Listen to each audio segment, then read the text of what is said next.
Hello, I am KM Weiland and I run the writing website Helping Writers Become Authors. And I used to do videos a lot, like every week, but I haven't for quite a few years. But I thought I would try to get back into it. And my idea is that I'm going to post a writing Q&A on Instagram and Twitter once a week or so. This first question is one that I got in an email from Emily Marteau. And she said I could use it publicly, and I wanted to do that because I felt like she put the question really well. But in the future, my idea is that we will source the questions from the comments. So if you have a writing question, you can leave it in the comments on Instagram or YouTube, wherever you're watching this. And I will choose one that I feel is a good learning experience for everyone. And I will share it in a future video. So today, this question, as I say, is from Emily Marteau. And she asks, I've been going through your blog and books about structure and character arc again, and I have a question about the inciting incident or call to adventure. Everywhere I read that the protagonist must somehow refuse the call to adventure. However, in my story, the main character is looking for it. She can't wait to dive in. Her status quo does not satisfy her. She encounters conflict, of course. There are problems that prevent her from crossing the threshold of the first plot point, but she herself doesn't refuse the call. I'm wondering if that's okay. And in thinking about Harry Potter and the Philosopher's Stone, he doesn't seem to refuse the call either.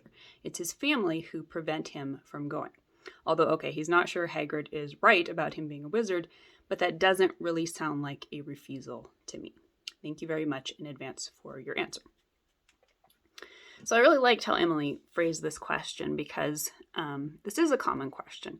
But first, I just want to really quickly define terms. So the inciting event, as I teach it, is the first major turning point within the story. It happens halfway through the first act, and it is the moment that incites the main conflict that will occur throughout the rest of the story.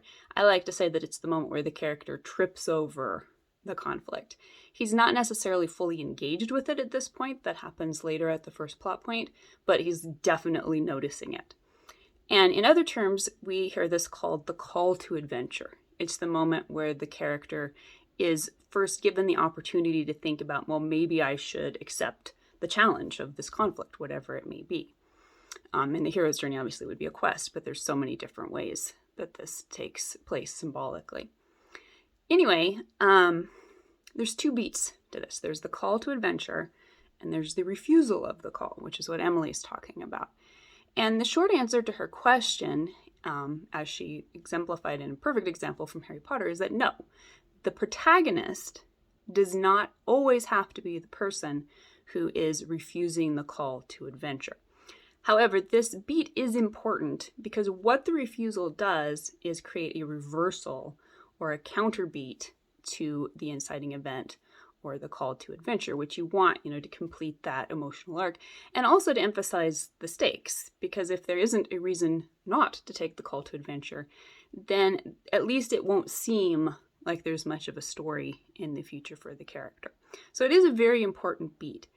However, as Emily points out, it's not always necessary that the protagonist is the one who refuses the call. It just needs to happen so that the readers get a sense of this beat. And that can happen through other characters.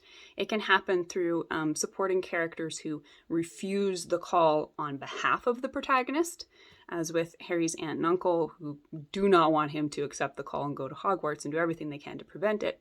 But it can also be a much simpler, more low-key beat in which characters who are on the protagonist's side are simply pointing out, like, are you sure you want to do this? And talking about all the challenges that the protagonist will face if they do indeed accept the call. So, short answer is yes, the refusal of the call is an important beat, but it doesn't have to be on the nose necessarily with the protagonist being the one who's resisting it and trying to avoid it. So I hope that was helpful. And if you have a question that you would like me to answer in the future, be sure to leave it below in the comments. And I will see you again soon, hopefully.